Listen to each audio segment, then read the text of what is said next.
Good evening. Welcome to Public Safety. Thank you. Ellie, will you please call the roll?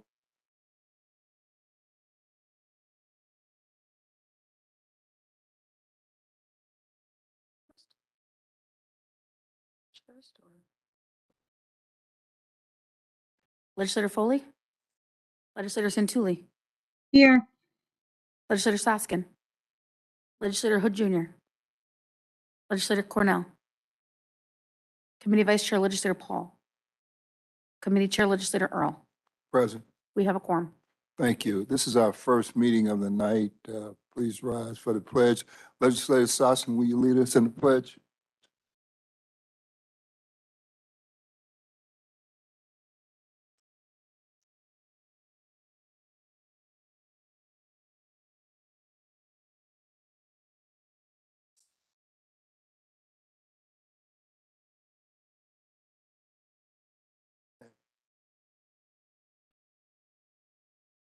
See.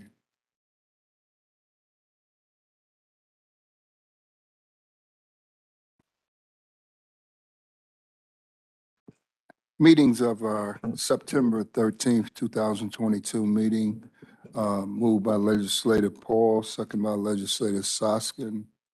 On the corrections, see none. All in favor? All opposed? Minutes passed.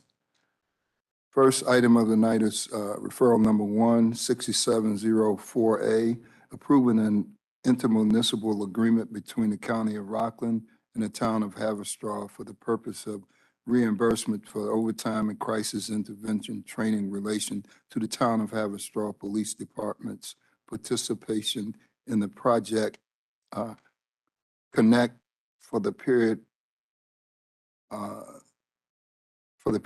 of September 1st, 2022 through September 30th, 2023, in an amount not to exceed $11,000, and authorizing the execution of the intermunicipal agreement by the County of Rockland, by the County Executive, sorry. Moved by Legislator Foley, second by Legislator Santulli. On the question, I did see Mr. John Torino. You have any information on this for us?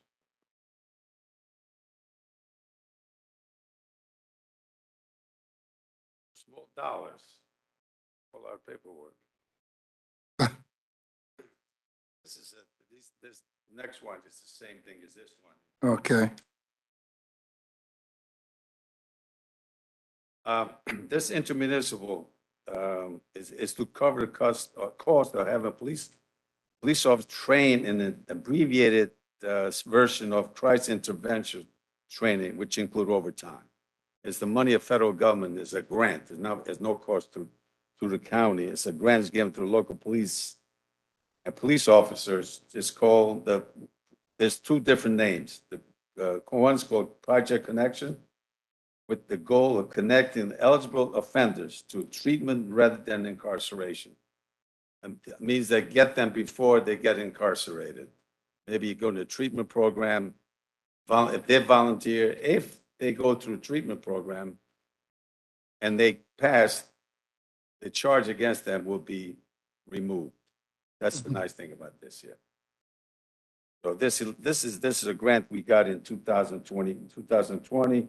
It goes to 2023, and it's funded by U.S. Department of Justice.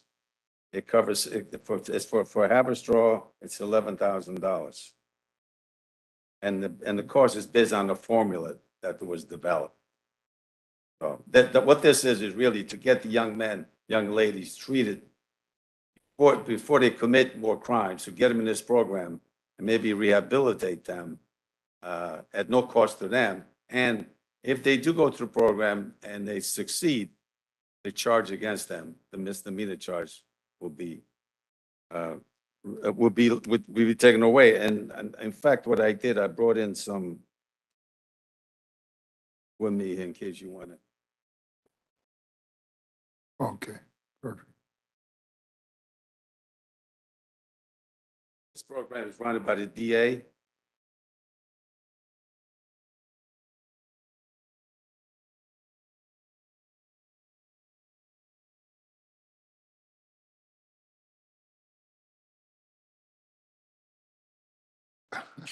Thanks, James.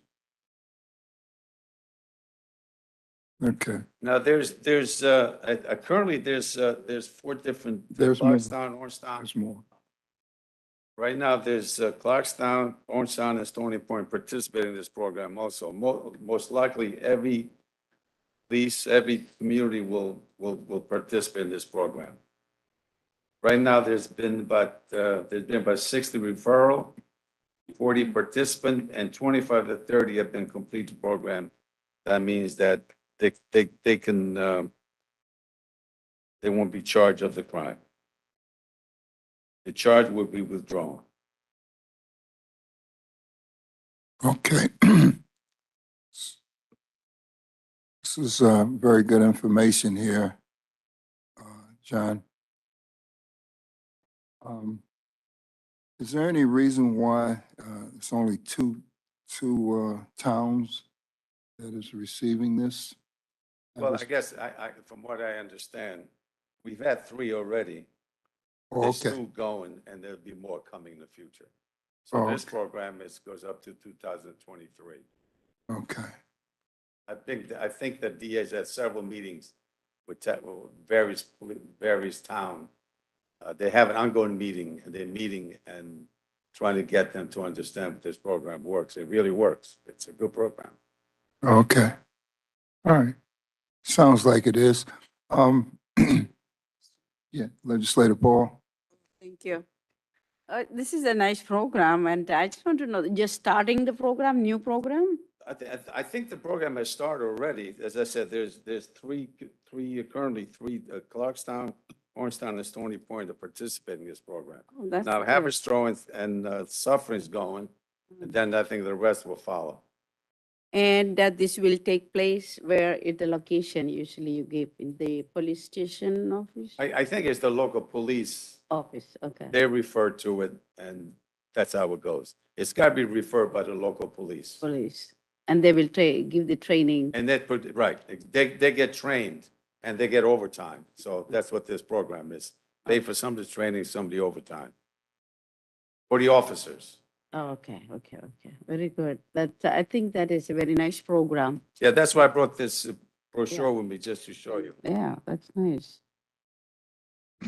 Okay, John- good. John is BERT, Behavioral Health Response Team. Is that, are they somewhat involved with this too, or what? On this side, we're DA's involved with this. Okay, And then Judy Rosenthal is involved, Chuck Apothec is involved, and Brett Frowley are involved in. So they're heavily, the DA truly believe in this program. He wants to keep people out of jail. He right, wants to put them in programs where they rehabilitate instead of go to jail. right, And this was almost $1 million grant yeah, that's been given. So there's money there. It's the Department of Justice, DOJ, has provided these funds.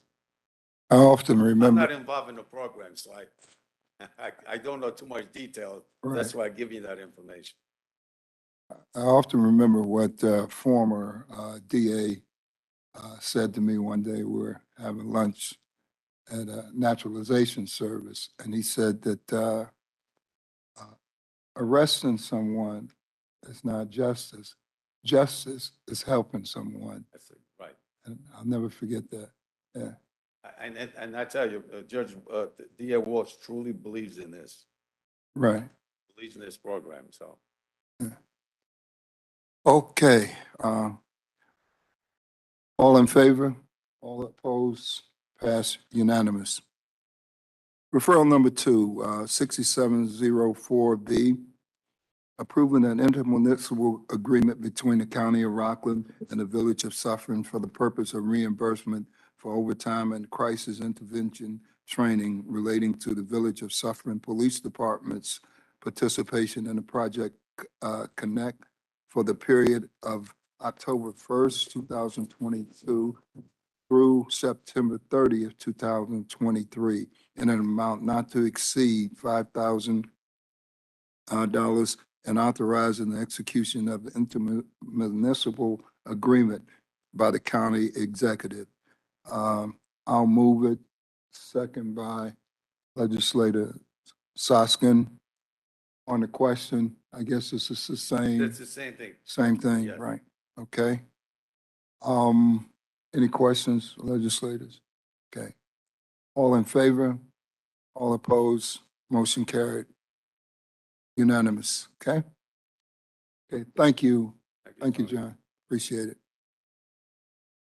Okay, our final item.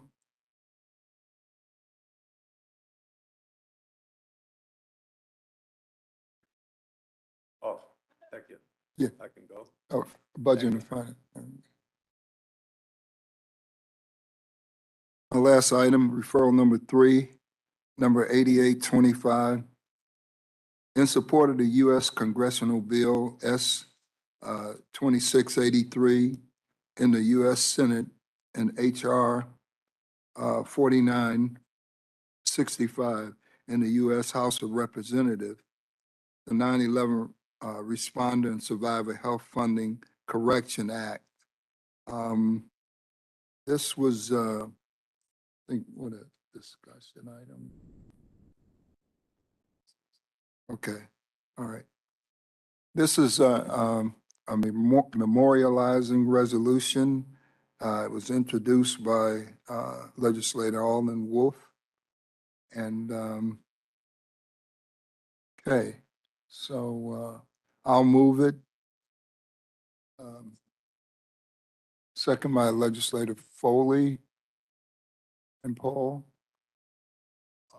I didn't see Legislator Wolf on, so all in favor? All opposed? Motion carried. Motion to adjourn, moved by Legislator Foley, second by Legislator Paul. All, okay, all in favor? All opposed? Motion adjourned.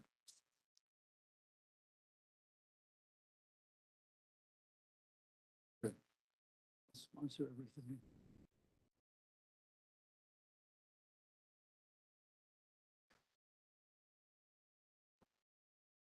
You have 10 minutes?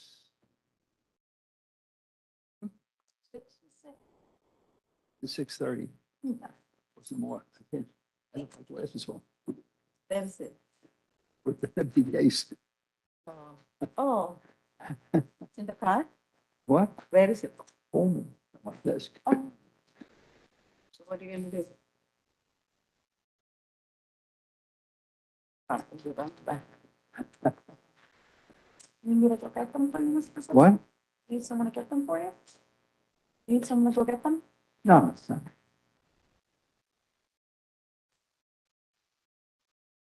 Just like this, that's all.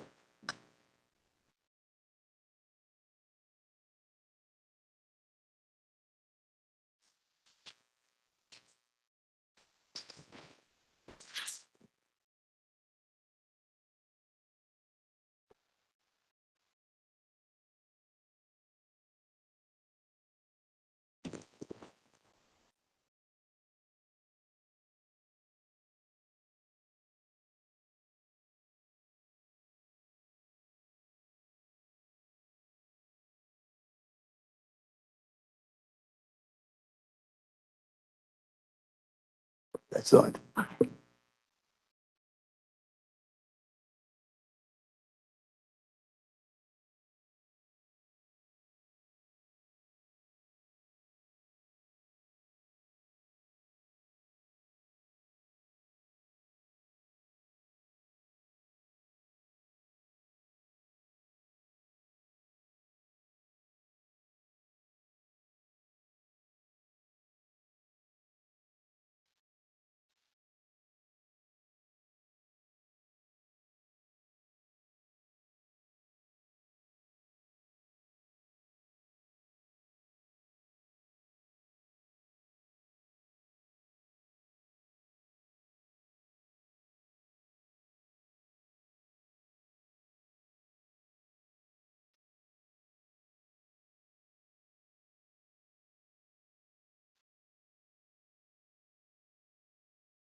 Your problem.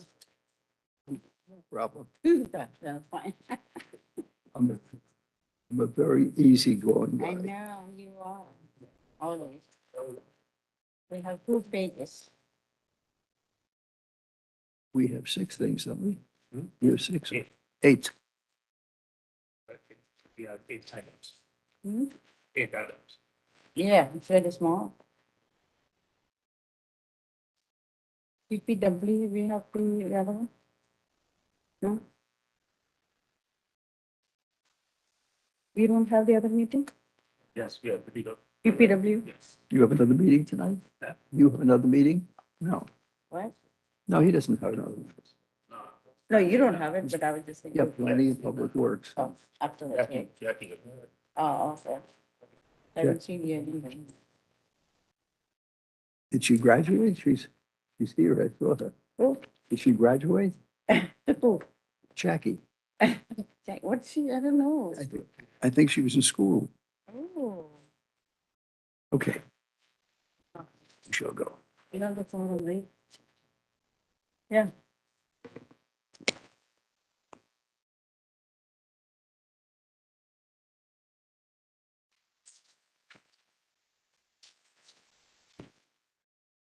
Okay, I'd like to call this meeting of the Multi-Service Committee to order. I will ask the clerk to please take the roll. Set the studio. Set the Yewood. Set the Aniflo. Present. Set the Alan Weeder.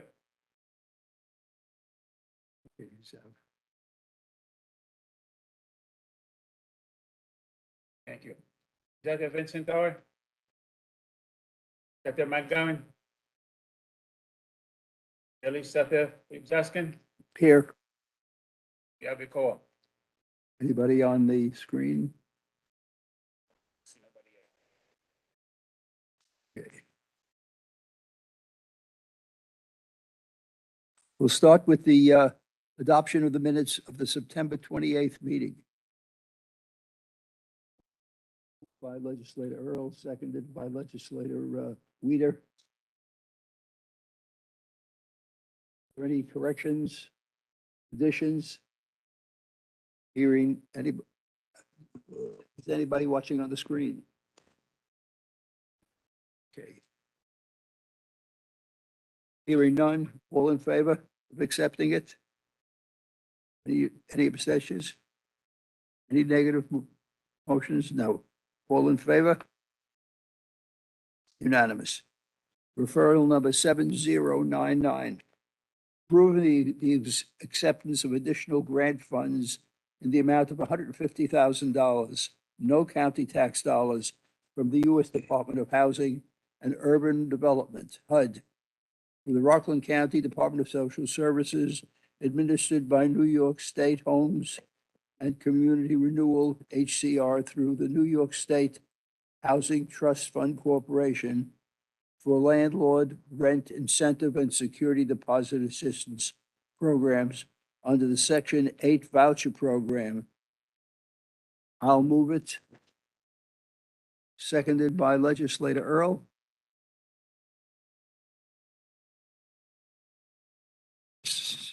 Commissioner Silvestri here, or someone from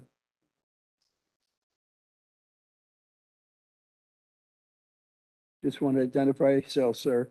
Good evening, I'm Brian Messenger, Coordinator Assistance Programs, representing Commissioner Silvestri. Or is speaking to the mic, I don't hear you. My name is Brian Messenger, I'm the Coordinator Assistance Programs for Department of Social Services. I see. Okay, well, thank you for coming down. Could you just tell us about this? So the Section 8 program run by the County of Rockland, one of the incentives is going to greatly help us, help the tenants that we're helping find housing. As you're well aware, that affordable housing is tough to find here in Rockland County. And Section 8 providing incentives and moving assistance will help us help tenants move into apartments faster and actually help landlords at the same time. How many of your clients have you helped? Or are you helping at the present time? For Section 8, it's, I don't have the exact number, I'm sorry, I don't coordinate the Section 8 program. I believe we're around 600 tenants in Rockland County, so give or take. Did you give out all of your vouchers for the Section 8? So far, but Section 8, we are, because of what a great job the Section 8 program is doing, we are actually getting awarded more certificates. So we continually receive more certificates from New York State because of the tremendous job that unit's doing. Would more certificates be available Yes. from the government? And what did the certificate provide? It could provide up to 70% of rental assistance. 70%? Wasn't it 85 at one point? Not that I'm aware of. Anybody have any questions? Legislator Earl. Yeah, thank you. If someone's evicted, how long, how much time does it take for us to respond to the situation? So all evictions, the county sheriff sends us those evictions when there's a 72-hour notice. We reach out to those households immediately the next day, next business day. So I would say immediately we reach out to those households. That's a program that we work with the county sheriff for years now. It's been working great. Okay. And typically, you know, what you try and assist them with housing right away or something? We use support from legal aid also. We have community partners, and not all households get evicted. Sometimes we could avoid eviction. Mhm. So that the goal is to keep households in their households that they are in presently. Sometimes it works, sometimes it doesn't, but that's another partnership that we have that definitely helps out greatly. Okay, thank you. Anybody else have any questions? Hearing nothing? Counselor? Just a quick question. When someone can't find housing, does the county provide a shelter? We have an emergency family shelter on campus that's for families. So yes, we help. First is try to keep the families housed. That's number one. And then if we have to, unfortunately, house them in an emergency family shelter, we will do that, but we have to get them the proper paperwork and medicals, and we will absolutely support that and get them into the shelter so that they're safe and intact and remain in the school district that they're in. And you said it's for families, so how many beds do you have? I don't know how many beds we could support, up to 10 families. It's the third floor of Building C.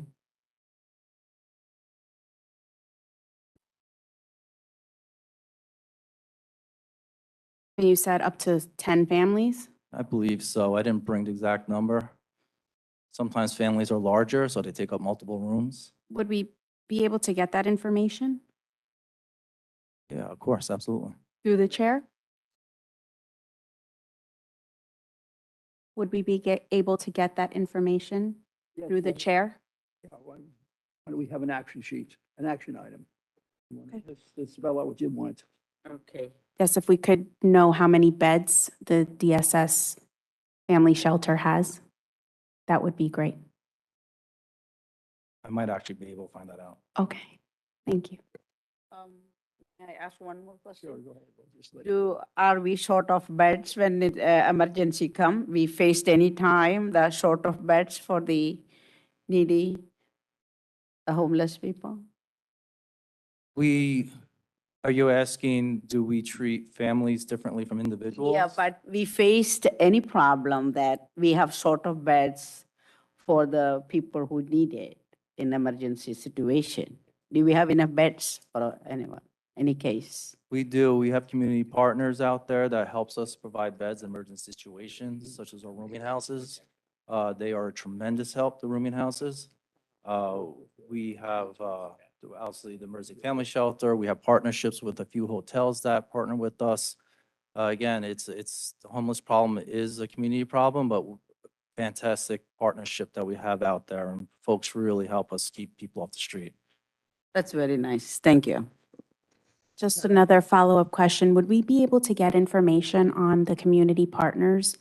Because it's my understanding that individuals cannot be housed in the DSS family shelter, that it's only for families and individuals need to be housed elsewhere. So if you could actually, through the chair, if I can request this information, get the information on the community partners and how many individuals are served, that would be great. So on the action item, we're asking for the number of beds that they have, and also. Yeah. Okay, right. And you'll send the response down to the clerk. I'll reach out to my commissioner and give her the information so it could Right. properly be handed down. Anybody, anybody else have any questions? Hearing none, all in favor? Anybody opposed? Unanimous. The number 2, referral number 9263, approving the acceptance of 2021 American Rescue Plan Act additional grant funds from the New York State Office of Children and Family Services in the amount of $96,588 no county tax dollars and administered by the Administration for Community Living to Rockland County Department of Social Services to provide adult protective services for the period from August 1, 22 through September 30th, 24. I'll move it, seconded by Legislator Weider. You want to tell us about this? I didn't know we had now, these are individual contractors, or are they part of the Department of Social Service? So this is through the Adult Protective Services and Adult Services Plan. The money is going to help our services, social services, go out and help the vulnerable, the elderly, protect them. Sometimes elderly run into issues where they have hoarding issues. And instead of being evicted from their house, we would help clean up the hoarding to keep them housed. There's a wide range of issues that happen with adult services, and this money will go a long way to helping out these folks. See, okay. So in other words, they're part of the Department of Social Services. Anybody have any questions? Hearing none, all in favor? Anybody opposed? Unanimous. I think we have one more for you. Referral number 9505, approving an amendment to an extension of an agreement in excess of $100,000 with the Mental Health Association of Rockland Incorporated to provide mobile outreach services to individuals who are homeless or at risk of homelessness and are vulnerable to serious acute health conditions in the additional amount of $103,272 for the period from October 1, 22 through March 31, 2023, for a total contract amount not to exceed $319,742 from the commencement date of April 1, 21 through March 31, 23. I'll move it, seconded by Legislator Hall.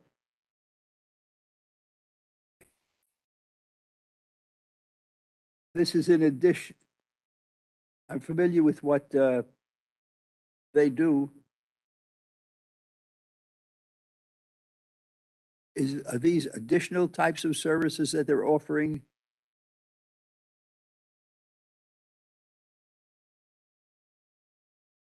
Provide mobile outreach services to homeless people. How do we find them? Are they referred by the police or? They are referred, there's multiple ways we find homeless folks. One way is we literally go out there, put boots on and go into tent city, go through woods, find folks, use an app to find them, track them. Regular citizens call us up and use it. We search social media to see if we see anything on there where somebody says there's a homeless person behind ShopRite. We go out and visit. That's part of the APS program also. One of the issues that we have is actually providing mental health services, because homeless folks are literally homeless and them compliance and showing up at the door at mental health associations is nearly impossible. So mental health will show up at their door and actually help provide, start the treatment, start the engagement, so we can actually start helping folks out. If they don't want to, if they refuse your assistance, is that where the mobile people come in? To sort of twist their arms? There's no arm twisting. We don't twist folks' arms. We engage, we talk, we try to understand where they're coming from, what their needs are. There, as you may imagine, there's multiple reasons why folks are homeless. There's no one reason. It's usually multiple reasons. So we have to meet them where they're at. That's how we become successful in helping homeless folks. There is no twisting arms. That's not how it works. That's how it works. So how, in other words, and how do we know the places where these people hang out, apparently? And who calls the mobile unit? We could call, you could call, anybody could call a mobile unit. That's what they're there for, is to help engage folks, get the treatment going. Hopefully, they will be willing to open up, talk, and see where they're at, what they want. It's empowerment, choice. And how long may they stay at your, the homeless shelter? So the homeless shelter is a family shelter. So there is no stay. We don't kick anybody out. The goal of the family shelter is to engage, help folks out where they need to help, find the barriers, see where they're at. Hopefully, the goal is self-sufficiency and to move out and find an apartment that's suitable, that's affordable. Wraparound services, see where the children's at, see what they need, see where the mom's at. It's all about case management, self-sufficiency. It's really engagement, empowerment, choice. And most of the time, are they successful in their mission? I would say folks are successful. You have to, again, folks do become successful. Everybody has their own timeline. So you have to be understanding, you have to listen, see where folks at, what their goals are. Are there, with these funds that we're receiving, is it sufficient for their services? In other words, are they capable, this unit, are they sufficiently capable of handling the homeless on top of all the other things they're doing? I don't know how to answer that, but I know I'm really looking forward to working with these folks and helping us out with this. This is going to be a great support for us. I see. Okay, thank you. Tony, you wanted to? Yes, sir. Thank you, Mr. Chair. Do you help coordinate this with BERT, the BERT team, behavior? Births through mental health, or Department of mental health, I'm sorry. This is through Mental Health Association of Westchester. BERT, okay. But we use BERT often. You use BERT, okay, Very often. okay. All right, Again, another great program that really supports us and helps us. right, okay. All right. Anybody else have any questions? None, all in favor? Anybody opposed? Unanimous.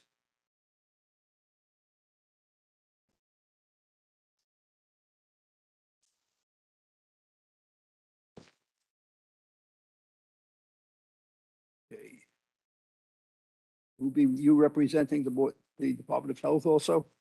No, I don't, only Department of Social Services. Okay, thank you very much then for your help. And you'll be in touch with our attorney on that action item. Okay, thank you. Someone here from the Board of Health? Hi there. Hi, good evening. Julie Krawchuk, Director of Patient Services. Right. Referral number 8281, approving the acceptance of an extension from the New York State Department of Health to the Rockland County Department of Health to continue the Women's, Infants, and Children's Program, WIC, the additional amount of $2,317,128 no county tax dollars for the period of October 1, 2022 through September 30th, 22.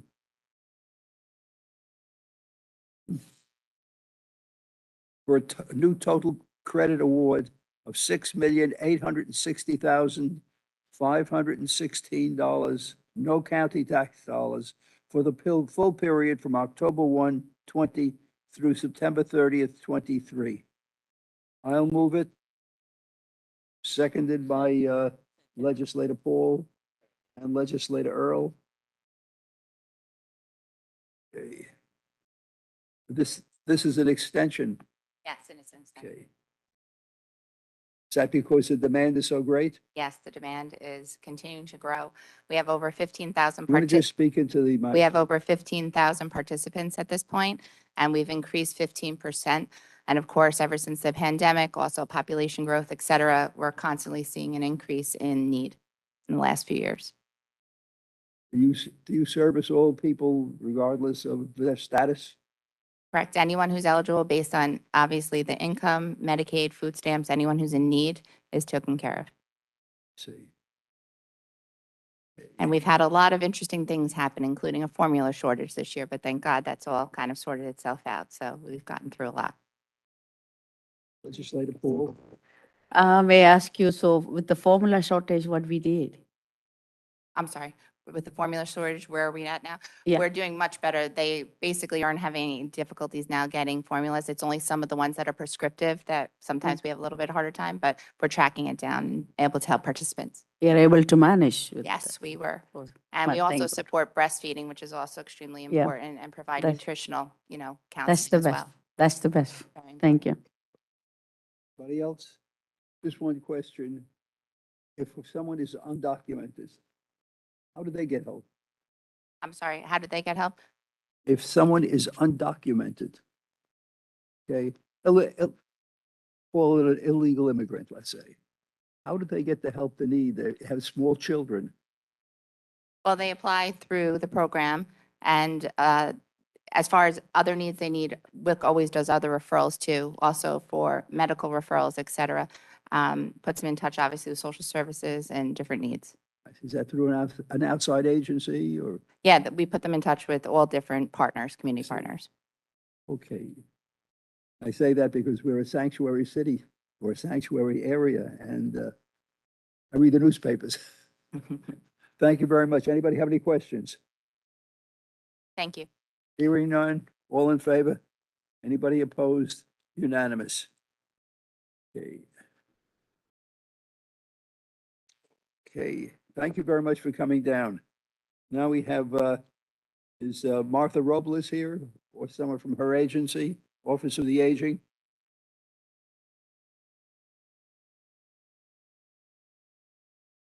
Okay, referral number 3657, approving the acceptance of a grant in the additional amount of $300,000 for a total amount of $739,060, no county tax dollars, for the provision of services to qualified individuals with unmet needs from the New York State Office of the Aging for the period from April 1/21 through December 31, 22.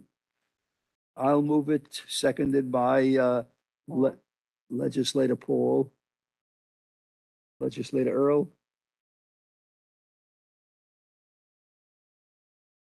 Is no one's here. It's a grant and It's a grant, so pass it. All in favor? Anybody opposed? Unanimous.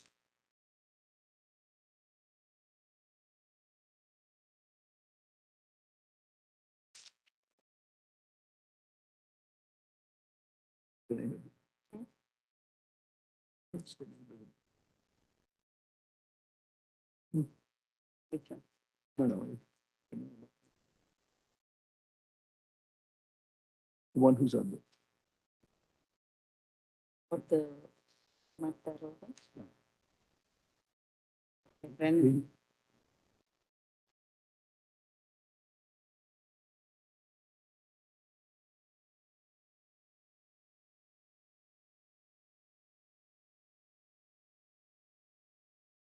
Is there anybody here from the county who could answer this?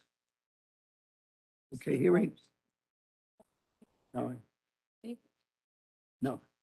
Mr. Powers? I don't know where the director is.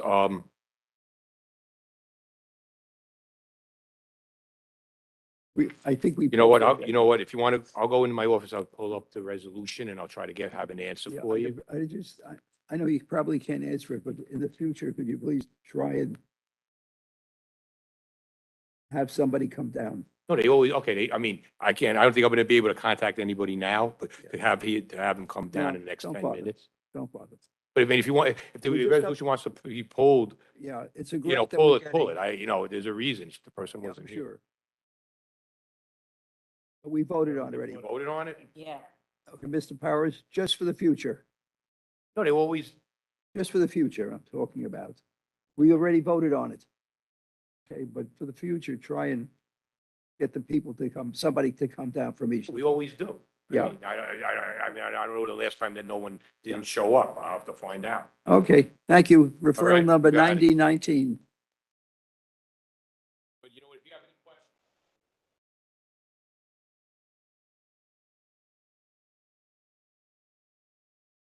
Okay, fine, thank you. Referral number 9019, approving the third amendment and third extension to an agreement in excess of $100,000 and the additional amount of $75,400 for the new total amount not to exceed $297,700 under RFP RC 2020-001 with Phyllis Morena for strategic planning and evaluation of county youth services for the County Youth Bureau for the term from January 1/20 through December 31, 23, with one renewal option term remaining. I'll move it, seconded by legislator, Legislator Earl, Legislator Weider.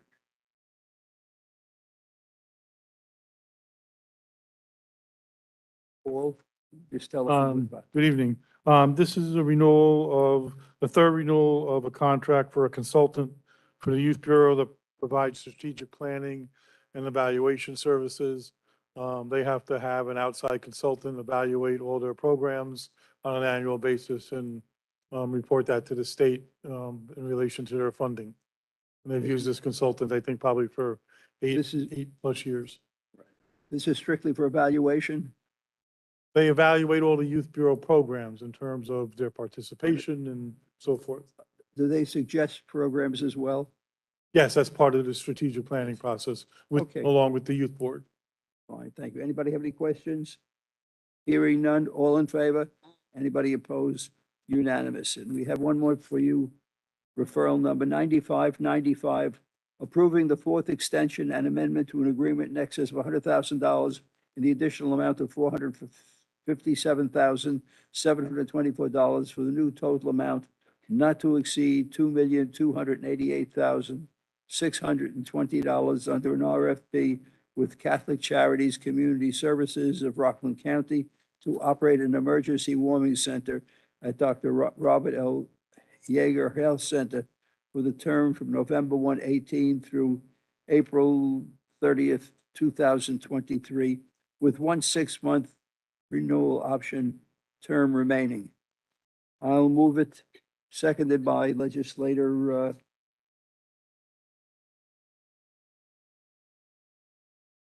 Legislator Paul and Legislator Earl. Okay. This is a renewal. Yes, this is a renewal to operate the warming center for the Department of Social Services. Catholic Charities has agreed to hold the price, so this will be the 4th year and they haven't raised the price in 4 years, so it's no increase in cost. And this runs from November 1st through April 30th. Are we usually filled during the winter months? Excuse me? Are we usually filled during the winter months Are we- with clients? Yes, this is for clients, people that are homeless, that need shelter at nighttime. I believe they do keep it open during the daytime too, if it's very cold out. But it's mainly to give them shelter overnight from November 1st through April 30th. I see. What happens in the summertime when it's very hot? We utilize this as a cooling center as well?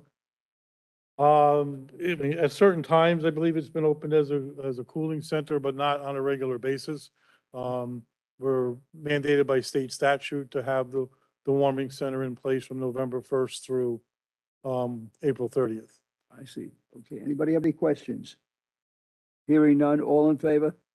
Anybody opposed? Unanimous. Thank you. Last one is referral number 2973. Anybody here for mental health? Hi there. Acceptance of funds from the New York State Office of Mental Health in the amount of $651,902. The New York State Office of Addiction Services and supports in the amount of $161,712, and the New York State Office for People with Developmental Disabilities in the amount of $3,398 to the Rockland County Department of Mental Health for a total amount of $817,012, no county tax dollars, for the calendar year 2022, which are to be distributed to the contract agencies listed in the amount listed on Schedule A. I'll move this, seconded by Legislator Earl and Paul. Okay, on the question, just want to tell us a little bit about this? So this is pass-through dollars from the state for existing You want programs. to speak into the mic Yes. and please identify yourself for Yes. our clerk. It's Leva. I'm the coordinator of substance abuse services for the Department of Mental Health.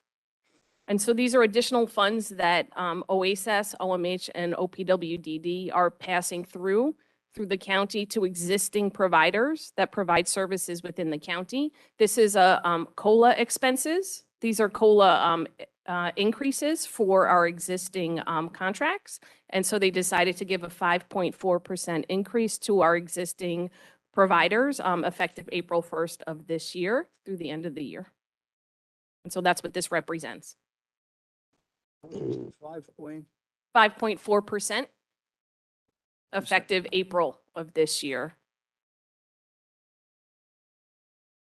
Are there any additions to the list or any changes to the list of providers? No, Do you have enough? enough what?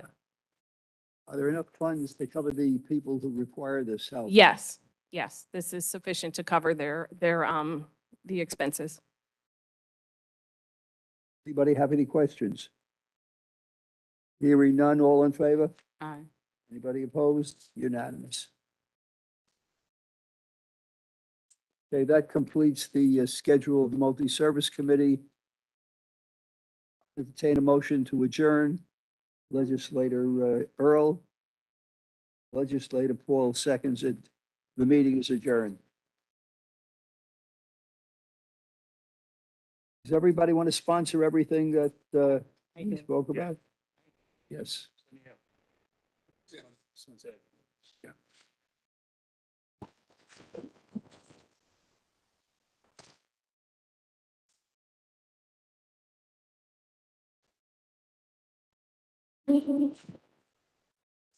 W is what time?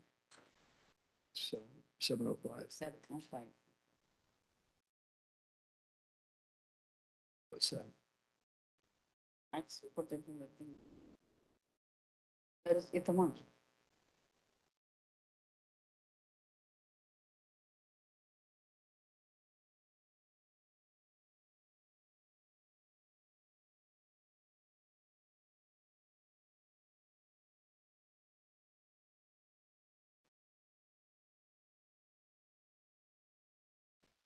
Is anything on the agenda regarding the Information? no, redistricting? No. Oh, not on today. Nothing today.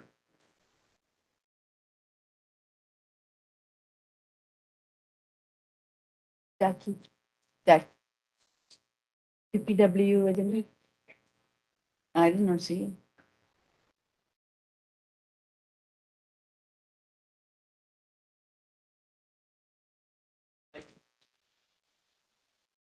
I never get this. We have it.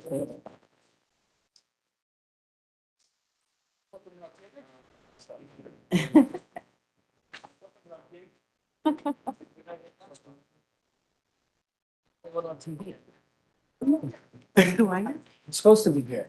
All right, good evening. We're going to begin with my apologies, a little bit late tonight. Will the clerk please call the roll for the Planning Public Works Committee meeting? Legislator Jackson. Legislator Carey. Legislator Paul. Yeah. Legislator Wolf. Legislator Rita. Legislator Grant. Chairman Yeager. I am here. We have a quorum. You have four. Okay. All right, sounds good. Adoption minutes 9/28/22. I'll move it, seconded by legislator Wolf. Any requests for changes? Seeing none, all those in favor, please signify by saying aye. Opposed, say nay. Carried unanimously. Let's see. Does anyone have any issues with any of the items on the agenda or any questions about any of them before I move them all together? Except for 1-5, which is a discussion. Legislator Grant, do you have something on one of these? Curiosity question for Bob, I guess. Just which one? This would be on referral number 1021. I'm just looking at the expenditures to date, and there's about $5.8 million on this project based on the schedule. I can't hear you. I'm sorry. This utility plant project, there's about $5.8 million that's been expended so far on it. And one of the items on the sheet that Nicole provided us is $730,000 for diesel fuel to Panko. And it's a big number considering what's been spent, and I just want to make sure I know what it's for. Okay. The expenditure of the fuel is for the rental of the chillers for the past 4 years. And that's a cumulative number of the dollar values that we spent on fuel. We would have had to spend that regardless. The rental of the chiller was for the chiller. We had to provide the fuel for the diesel generator that provided the electricity for the chiller. Okay. In my head, we would pay to fuel the plant anyway. We would have, yes. But in this instance, we used bonded money to pay for. It was part of the project because The bond council the told us we could equipment, do it. the equipment died before we got to finish the project. Okay. I think, okay. I'll think about it some more. Thanks, Bob. Okay, thank you.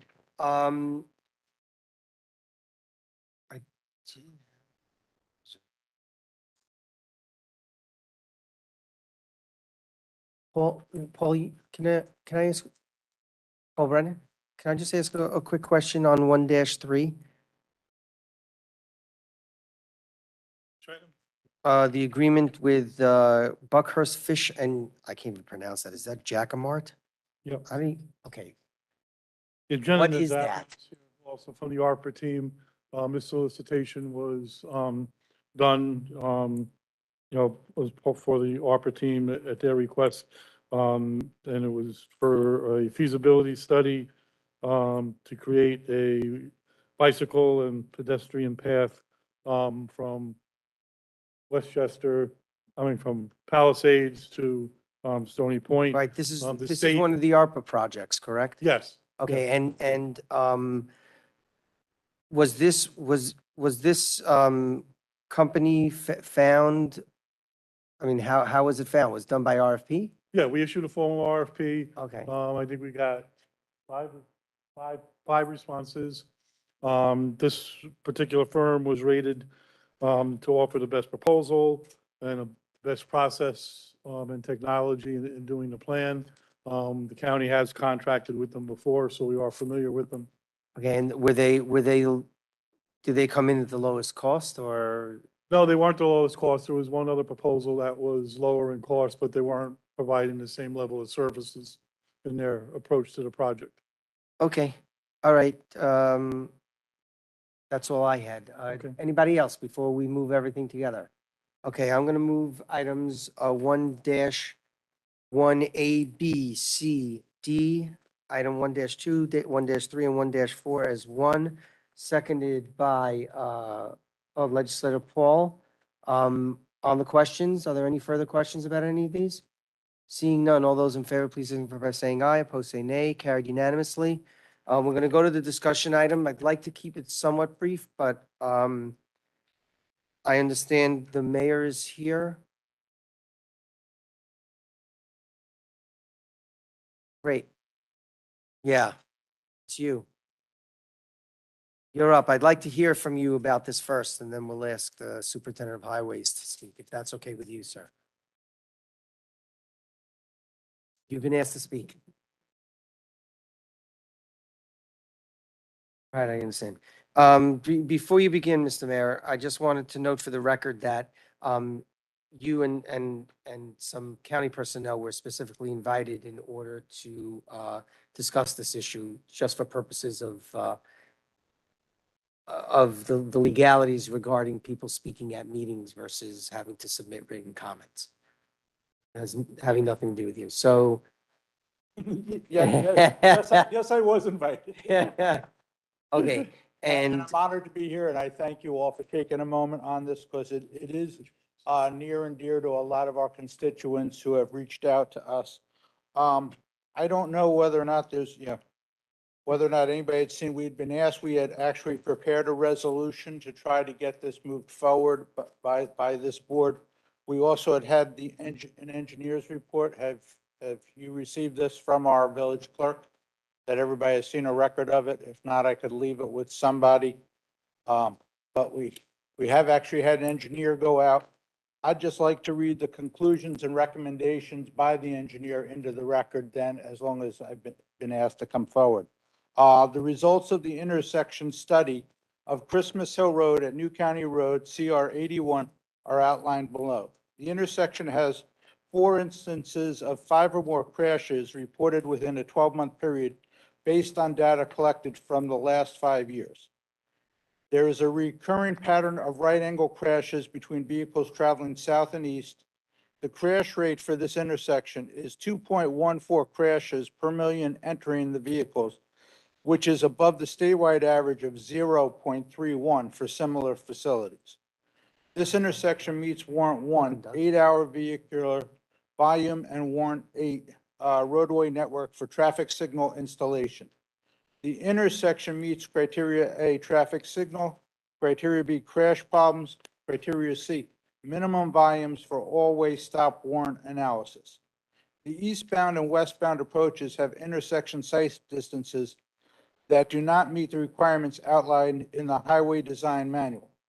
The capacity analysts determined that the intersection currently operates with significant delays for the eastbound and westbound approaches, and operations could be improved with an all-way stop or traffic signal control.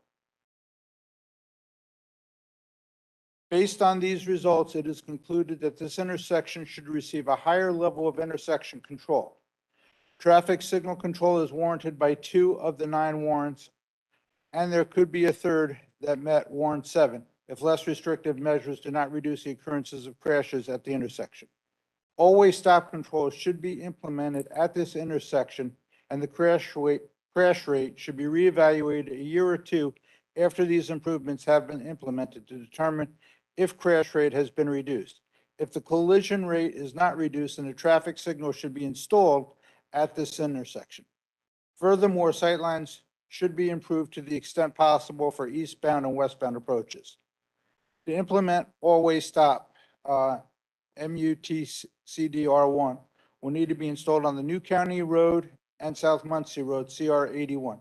Approaches all-way supplemental plaques, RP3P, will be needed to be installed below all stop signs and all approaches. New supplemental plaques W16-15P should be installed above the new stop signs on New County, approximately 200 feet in advance of the intersection on New County Road and South Muncie Road. The new supplemental plaque should be removed no later than 6 months after new regulation has been in effect. The stop ahead warnings should also be removed after a period of 6 months, but may be retained as an additional precaution approaching the intersection. So I'd just like to thank you, but I mean, there was extensive study done on this to have this four-way stop sign put in place. Right now, my understanding, based on discussions that I've had with the county superintendent of highways, that it was recommended by their engineer that certain shrubbery and whatnot be removed.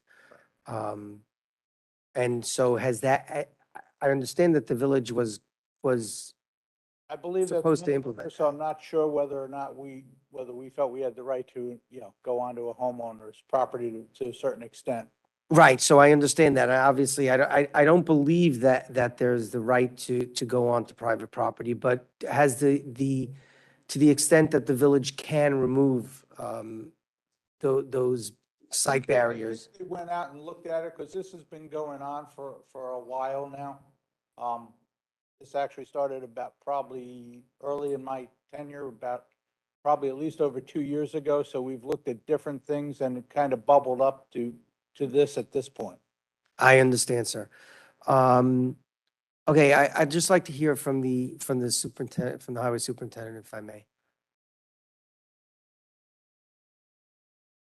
Does anybody need a copy of?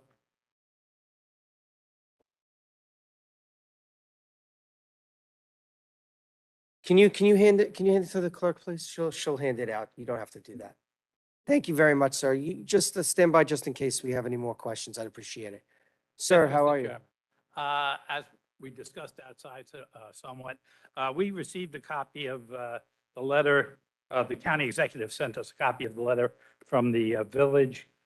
He received it only on Friday, so we didn't have a lot of time to review, to answer it. But we have previously answered the village within the not too long past.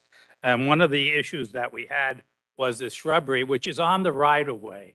We went out there and observed it 2 days ago, and again today, it's still there. So that has to be removed. That would be the responsibility of the village. Now, we've done several studies on this. It's been an ongoing problem for, I don't know how many years. And what we have found, and I think it's verified even in the study, is that these accidents, to get right down to it, are from people running the stop signs.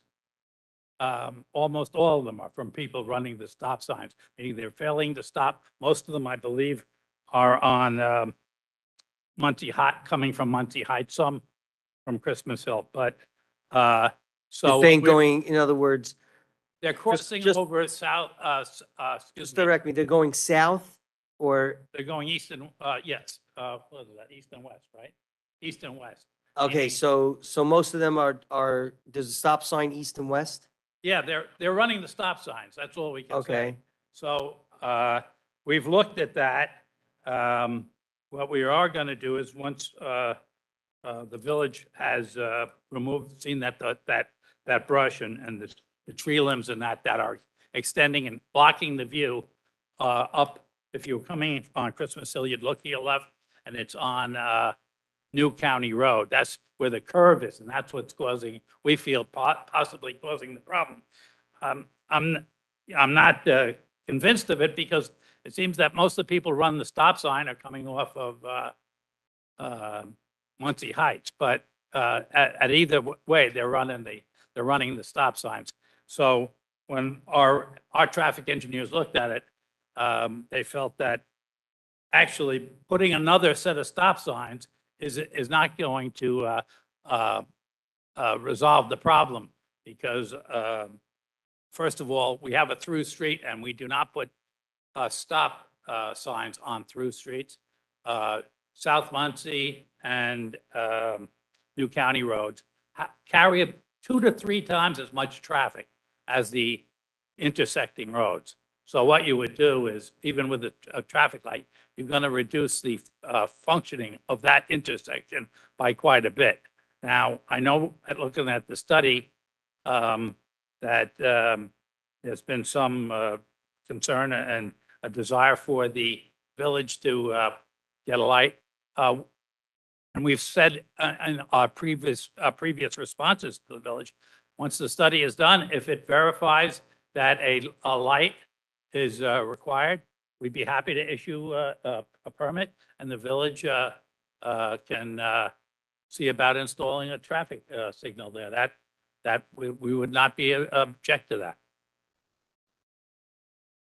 Well, it sounds like the engineer is recommending something that's significantly less expensive, which is Right, just well, putting in a full. What they think is we should do it in small steps, essentially. Right.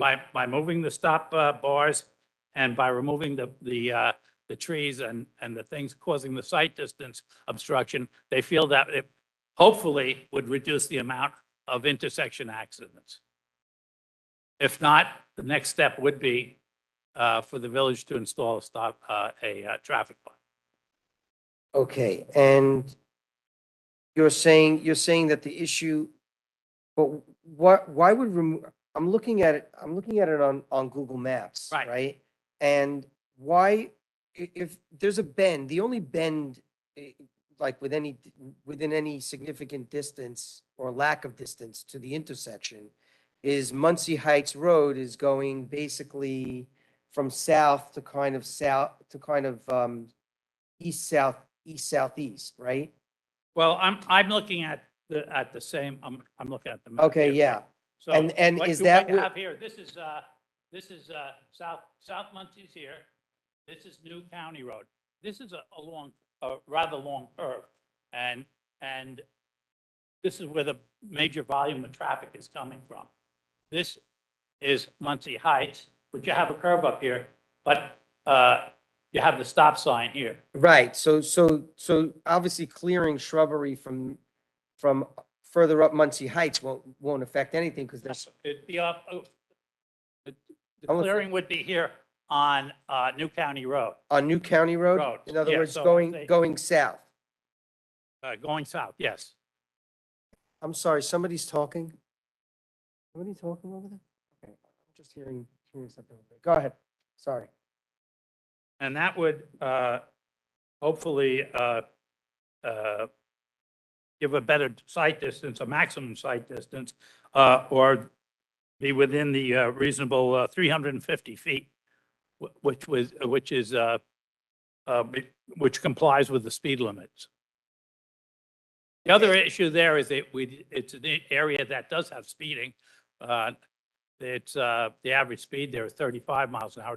That's not extreme for this county, but it is a little high. So we would recommend that the village contact their, I guess, the Ramapo Police and see about additional enforcement at that intersection.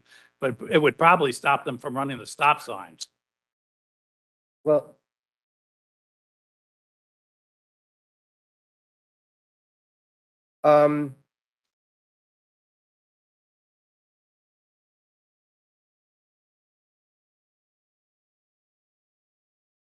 We do have an alternative, by the way, Mr. Chairman. We are submitting, as we have in several other areas where we have similar requests. We just received, we have the approval to go ahead with the a roundabout at North Main Street and Old 304. This would be a good candidate possibly for a roundabout.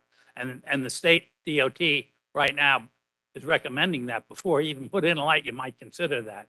So that would be one that we could, as a county, submit to the MPO for funding for that. And if it was approved, we could go ahead with that. what's the MPO?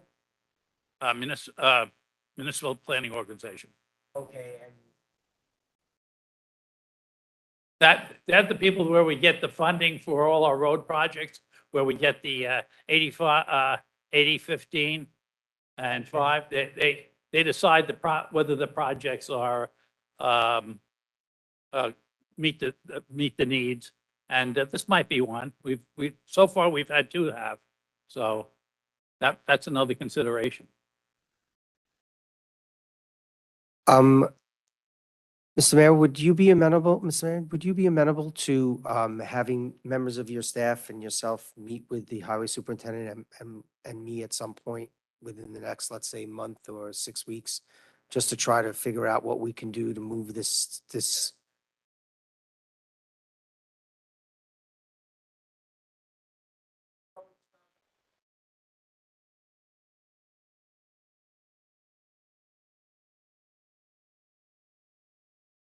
Right.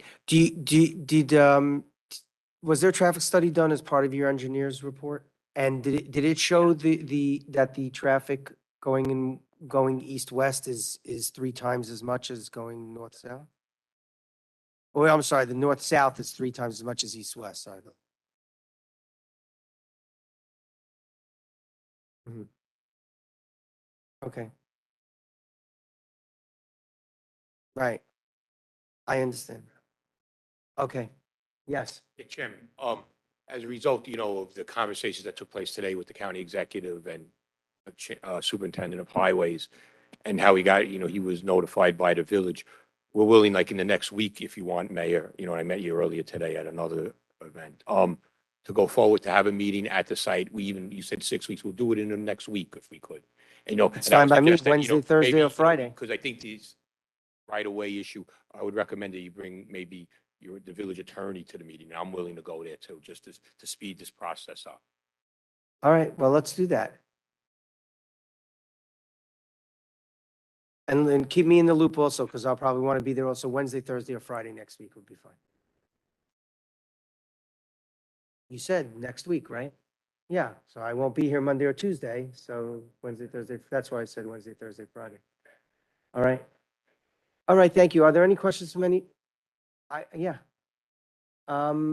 Anybody else? Anybody have any questions? None. I will move to adjourn, seconded by Legislator Wolf. All those in favor, please signify by saying aye. Opposed, say nay. Carried unanimously.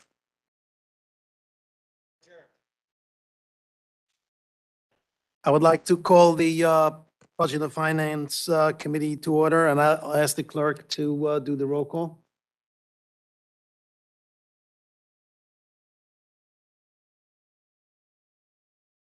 Legislator Jackson. That's you. Legislator Hofstein. Legislator Yeager. Okay, Legislator Soskin. Yeah, here. Legislator Hood Jr. Legislator Earl. Legislator Cornell. Second Vice Legislator Wolf. Vice Chair Legislator Grant. Chairman Legislator Weeder. I'm here. I have 8 of 10. Do we have a quorum? Yes. Do have a- Okay. Adoption of minutes of the 9/28/22 Budget and Finance Committee meeting. Legislator Yeager joined us. Moved by Legislator Yeager, seconded by Second Vice Chair Wolf. Any discussion? Seeing there is none, I'll call the motion. All those in favor, say aye. Opposed, the motion carries unanimously. So this year, in order to streamline it and make it a little bit more easier for members of the committee and even for legislative members who are not on the committee, we have tried to align the budget review process during committee meetings. So people can schedule accordingly. I believe that everyone has gotten their calendar in their mailboxes. I would like to thank Nicole Doliner and Jackie for arranging all of this. Obviously, the finances of the county is a whole lot better, and it makes it easier to review budgets that has a healthy finance behind these budgets. So if you look at the calendar, it's pretty much full with various issues that we felt it will be of interest of members of the committee. We had one date, which is Monday, November 21st, blocked out for any issues that legislators would like to raise. So take that in mind. With that, I would like to ask the Commissioner of Finance to come and do his presentation of the budget, to do a very, you know, wide synopsis, and then we'll open it up to questions if there will be any. So.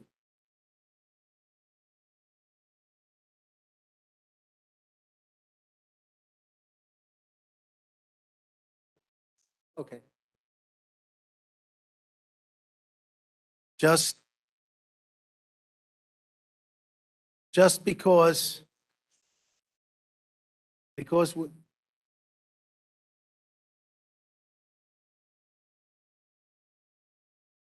Sure Powers had something to do with it.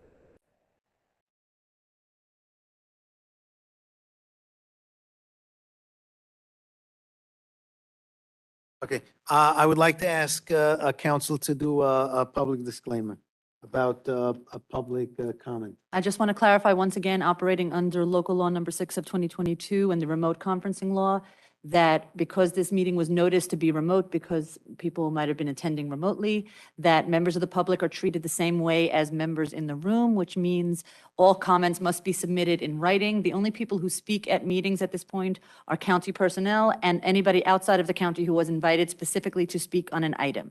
Thank you.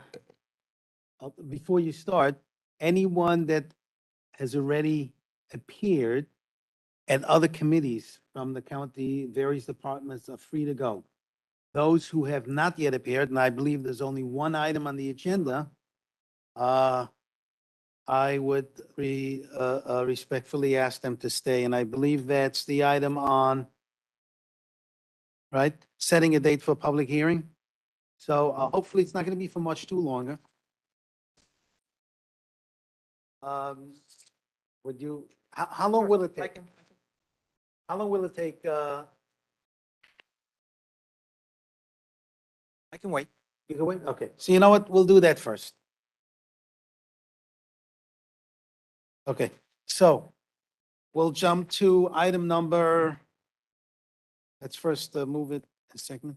We'll jump to item number 7.1, referral number 5817, setting a date for public hearing regarding the local law amending partial tax exemption for certain real property owned by persons 65 years of age or older.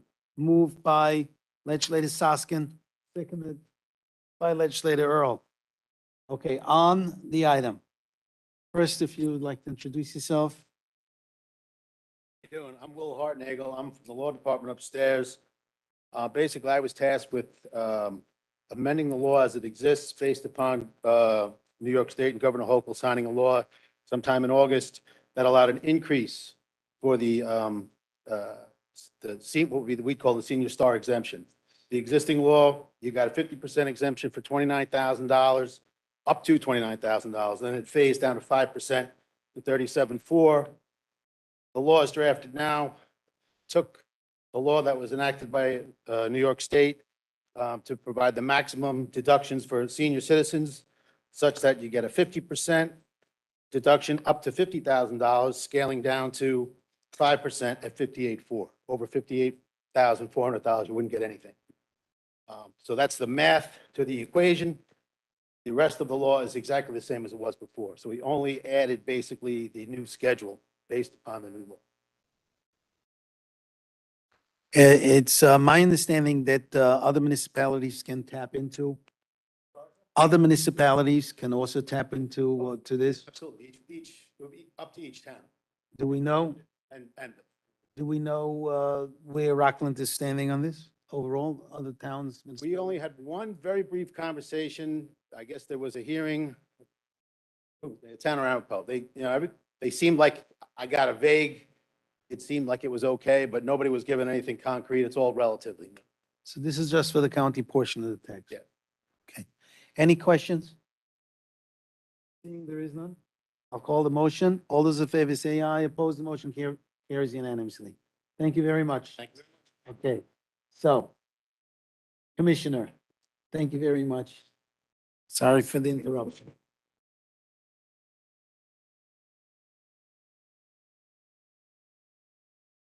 Okay, well, I'm glad to be here tonight, and every year gets a little bit better and a little bit easier. So it's, we can sit here with smiles on our face and be so glad of what we've accomplished.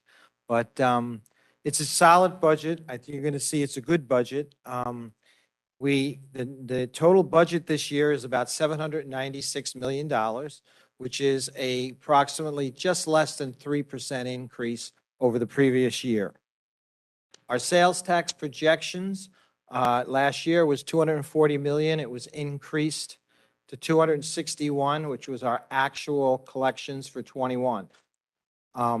Just to let you know, I received a recent email from the New York State County Treasurers and Finance Commissioners on sales taxes. There was a big drop in Dutchess County in the last quarter payment of 21%. So we did not have a drop in that quarter, but they did. And we got some feedback from some of the other counties because they were requesting what people would project. And to give you an example, the Commissioner of Finance, Bill Carlin in Putnam County, came back and said that he's projecting in his 23 budget less than what he received in 21. Yes, because they're anticipating what they believe, I believe we're in a recession already, but they're anticipating a recession in 2023. So the feedback I got from a lot of counties, especially upstate, is they're being very, very conservative this year with their sales tax projections. And, you know, one of the things we have to realize as a county that over 60% of our revenue that comes in this county is sales tax. And that means 60% of the revenues that comes to this county is cyclical. So we have to be careful. I think it's a decent number. It's our 21 actual. What are we anticipating for this year? Probably around 280. But again, who knows what sales are going to happen, internet sales and Christmas sales. You know, as I keep following the papers and seeing interest rates, you know, by the Fed increasing interest rates, you know, the two largest sources of revenues in the county of Rockland for sales tax is auto sales and restaurants. In Dutchess, which is very big, is restaurants.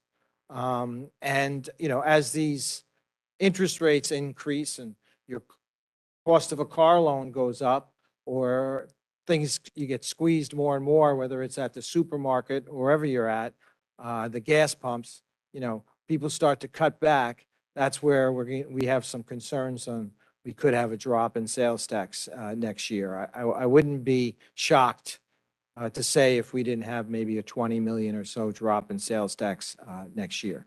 So I think our number's conservative. It's being reviewed right now by the State Controller's Office. But that's where we're at for sales tax 261. The mortgage tax stayed the same at 10 million. Hotel tax at 1.3. Of course, you all know the energy tax of $12 million is now dropped. And the balance of our budget, about 390 million, is other revenues. And other revenues are basically departmental revenues and state and federal aid. Our tax levy, remarkable, is 130,770,000. It's the same tax levy for 3 years. We have not increased taxes in 21. We did not increase taxes in 22, and we're not increasing taxes in 23. Put it into perspective, when I came here, our tax levy was 54 million, which was really very, very small for this county. And I think probably one of the reasons for, you know, our deficit position on, because our revenues then were probably 80% cyclical. But to give you an idea, the town of Clarkstown's tax levy is closer to 150 million. So as a county of Rockland, you know, we're not even as high as probably, I know we're not as high as Ramapo, we're not as high as Clarkstown, and probably close to what Orangetown is. So our tax levy is still very conservative, I believe. And again, we haven't done an increase in 3 years. You know, we still have the cap on the gasoline tax, and that's in our budget, and it runs right now till February 23, We can decide on that. As you can see, gas prices are going up again with the issues that are occurring in Saudi Arabia. So gas prices are beginning to come up again. The good news is that we did increase the payments to contract agencies by 10%. Because of the difficulties that we're seeing, we felt that there was needs there that were expressed to us. So that's a little bit over $500,000. So each agency across the board is getting an increase of approximately 10%. The other change we put in the budget was $1.5 million for the Firemen's Education Fund, which this was established in Westchester a year or two ago. We thought it was a great idea, so we're setting aside $1.5 million for assistance, college assistance for volunteer firefighters. To give you a breakout a little bit of where the cost of everything goes in this county, our salary and fringe benefits are 35% of the cost of the county. I mean, that's really what the county is. The county is a service provider, and our largest cost is salaries and fringe benefits. After that, approximately, I would say 25% or so is DSS and services provided by them. This year's budget has 15 abolished positions, 43 new positions. The new positions are spread across various departments: mental health, DSS, health department.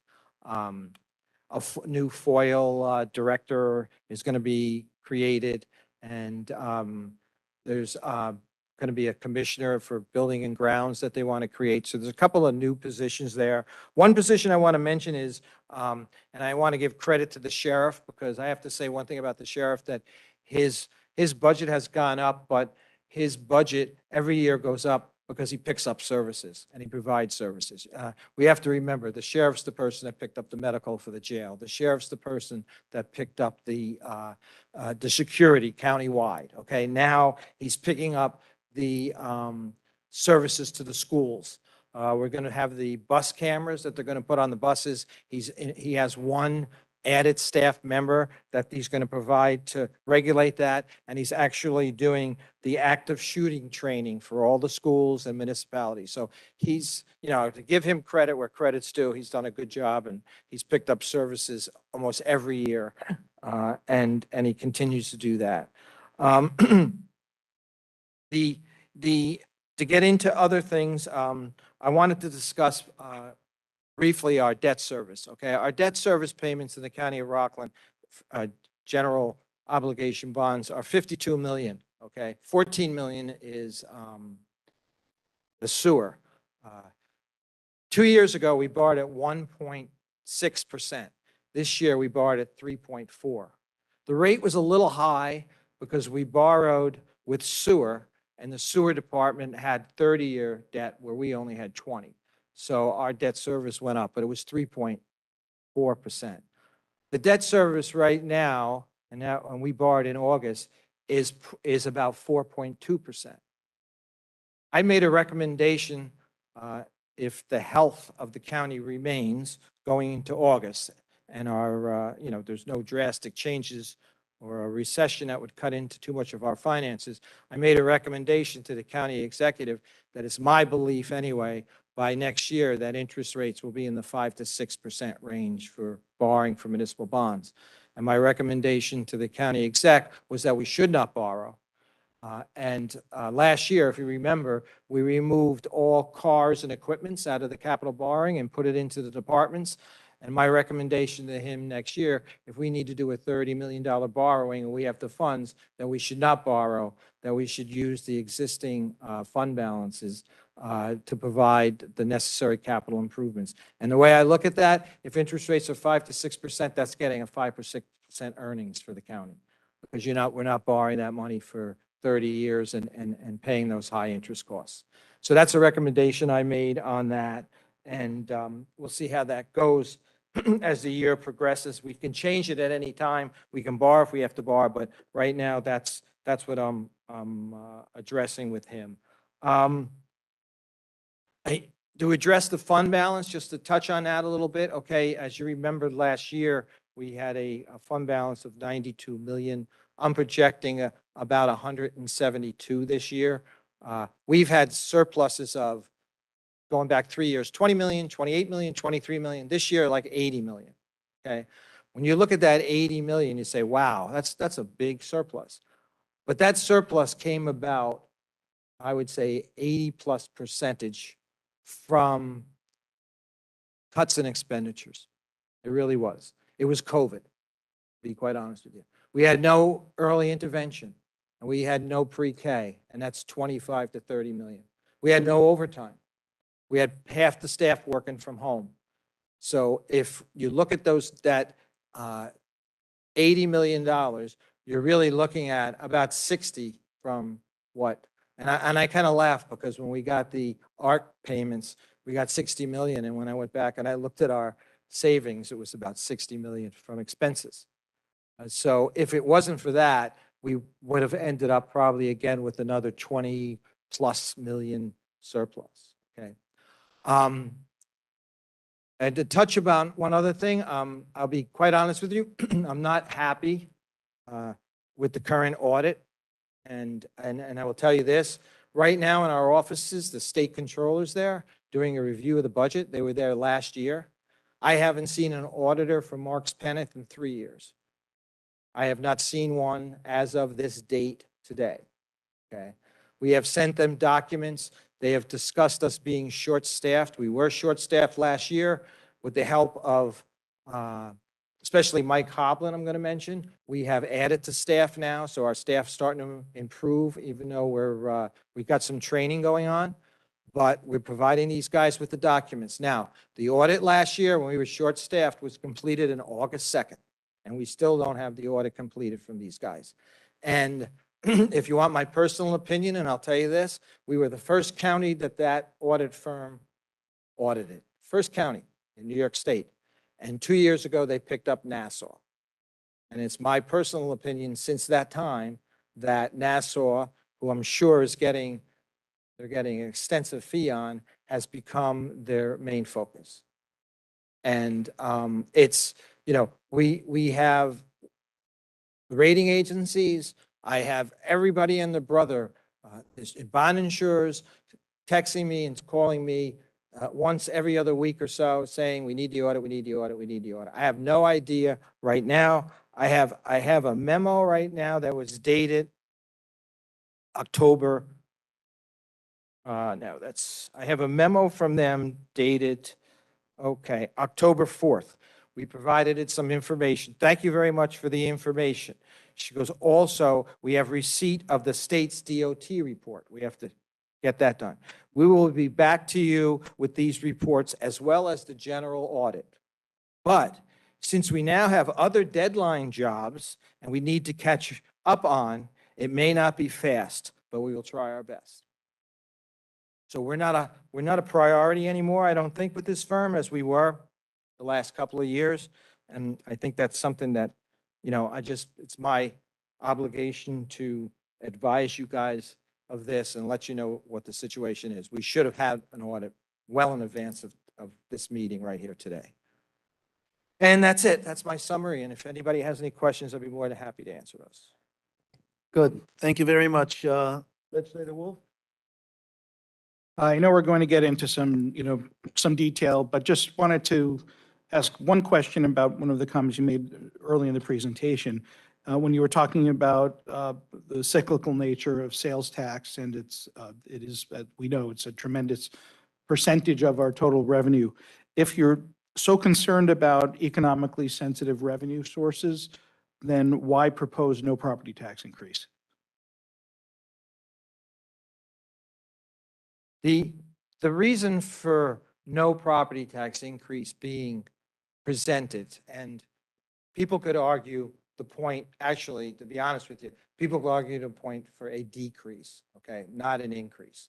And the reason for that is right now, for the size of our fund balance.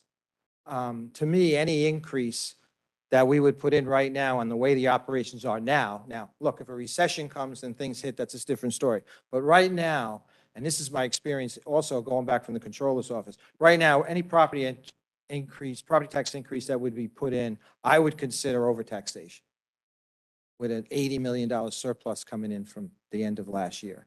Now, you're true. It's still a small portion of our revenue, much better than it was. But right now, with our financial standings, we should be able to rough it, especially if there's a tough recession. Now, remember, our last recession, we had a $138 million loss. So we're going to be sitting now on 170 to 100 and maybe $75 million surplus. So we're well, in good standings to withstand what we did in 2007, 8, and 9. If that's the case, and we come across that, then yeah, now we're dealing with a different situation. But right now, I would say it's not a proper step to take right now.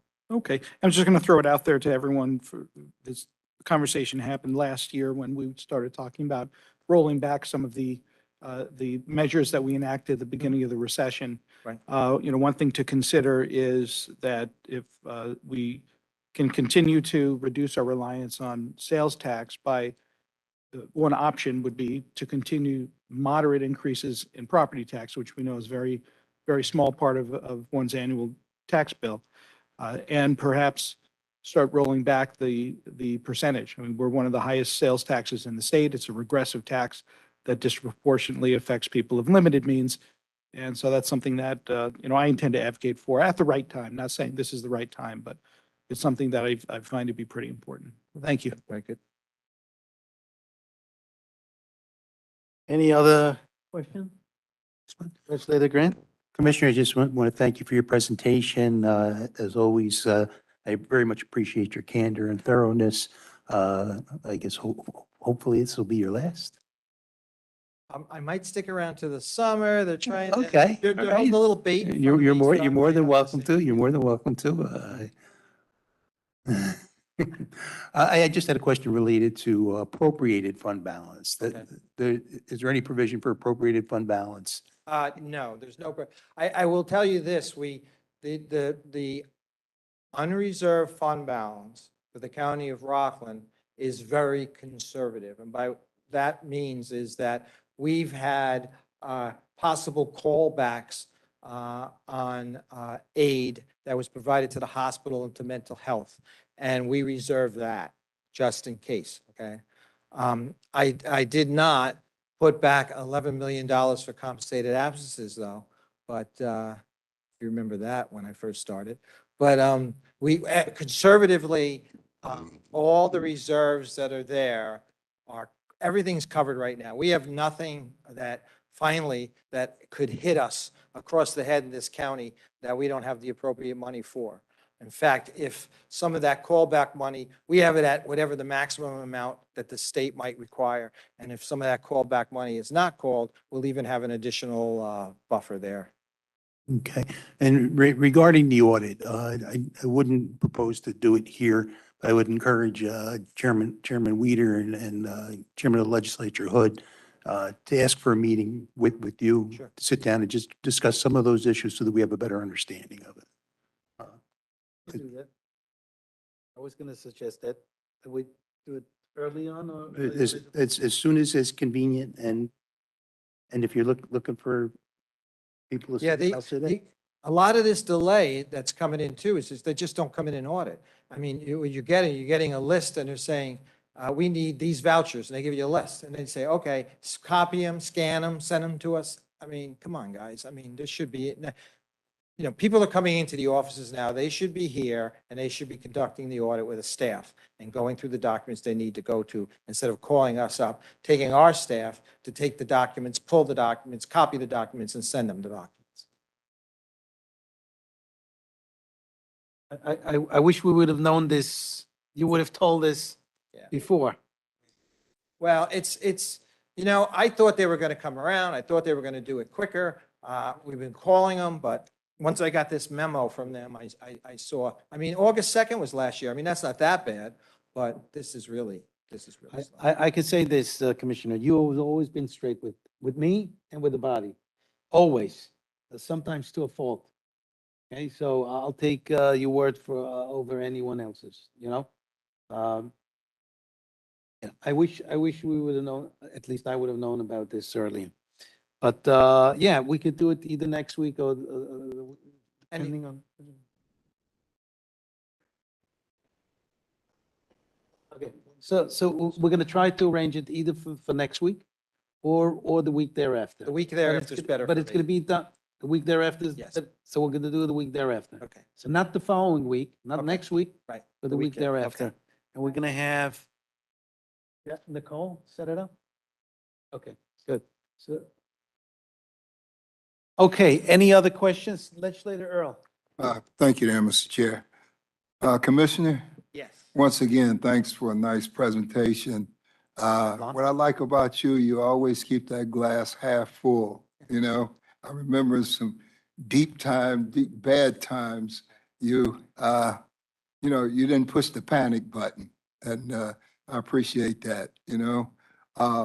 Just a little clarity on, you say we're heading into a recession here, and our figures, a surplus. What was those numbers? How many?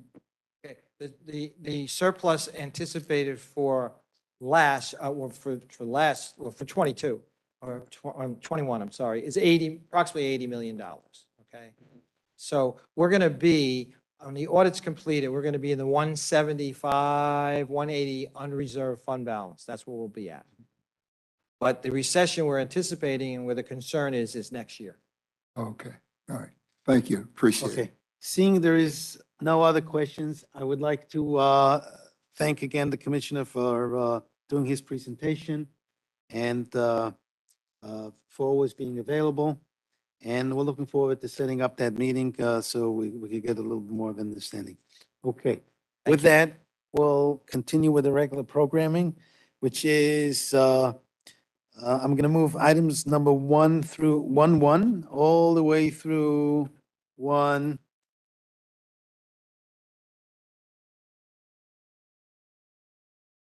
One four, yep, 1-4, which were all extensively discussed at the Planning Public Works Committee.